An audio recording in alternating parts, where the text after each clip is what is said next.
ಶಾಸಕ ಡಿ. ರವಿಶಂಕರ್ ಅವರ ನೇತೃತ್ವದಲ್ಲಿ ಕೆಆರ್ ನಗರದಲ್ಲಿ ಕಾಂಗ್ರೆಸ್ ಕಾರ್ಯಕರ್ತರ ಹಾಗೂ ಮುಖಂಡರ ಸಭೆ ನಡೆಸಲಾಯಿತು. ದಿನಾಂಕ 9ರಂದು ನಡೆಯಲಿರುವ ಜನ ಆಂದೋಲನ ಕಾರ್ಯಕ್ರಮಕ್ಕೆ ಶಾಸಕ ಡಿ. ರವಿಶಂಕರ್ ಅವರ ನೇತೃತ್ವದಲ್ಲಿ ಪೂರ್ವಭಾವಿ ಸಭೆ ನಡೆಸಲಾಯಿತು.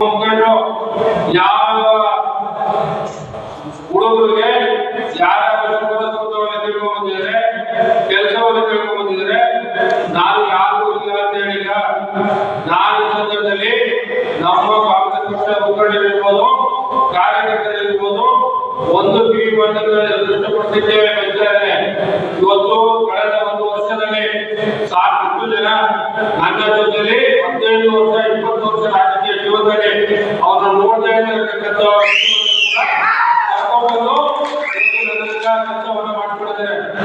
ನಾನು ನೋಡದೇ ಇಲ್ಲ ಅಂತ ಹೇಳಿದ್ರೆ ಗೊತ್ತಾನೆ ಯಾರು ಅಂತ ಹೇಳಿ ವಿರೋಧ ಪಕ್ಷದವರು ಕೂಡ ಮೊದಲ ಕೆಲಸವನ್ನು ಮಾಡ್ಕೊಂಡಿದ್ದೀರಿ.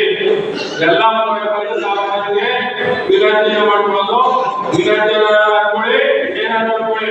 ಇವತ್ತು ಕಷ್ಟ ಕಾರ್ಯವಾಗಿ ನಾನು ಸ್ಪಷ್ಟವಾದಂತಹ ಒಂದು ಸಂದೇಶವನ್ನು ನಮಗೆ ಕೊಡಲಿಕ್ಕೆ ಬಯಸಿದ್ರೆ, ಇನ್ನು ಮುಂದೆ ಕೊನೆಯದ ಮೈಸೂರಿನಲ್ಲಿ ಇವತ್ತು ಜನಾಂದೋಲನ ಕಾರ್ಯಕ್ರಮ ಬಹಳ ಸಮಾವೇಶವನ್ನ ಇವತ್ತು ನಡೆಸಬೇಕು ಅಂತ ಹೇಳಿ ಎಲ್ಲ ಕೆಪಿಸಿ ಆದೇಶ ಮೇರೆಗೆ ಎಲ್ಲ ನಾಯಕರ ಆದೇಶವನ್ನು ಹಮ್ಮಿಕೊಂಡಿದ್ದೀವಿ.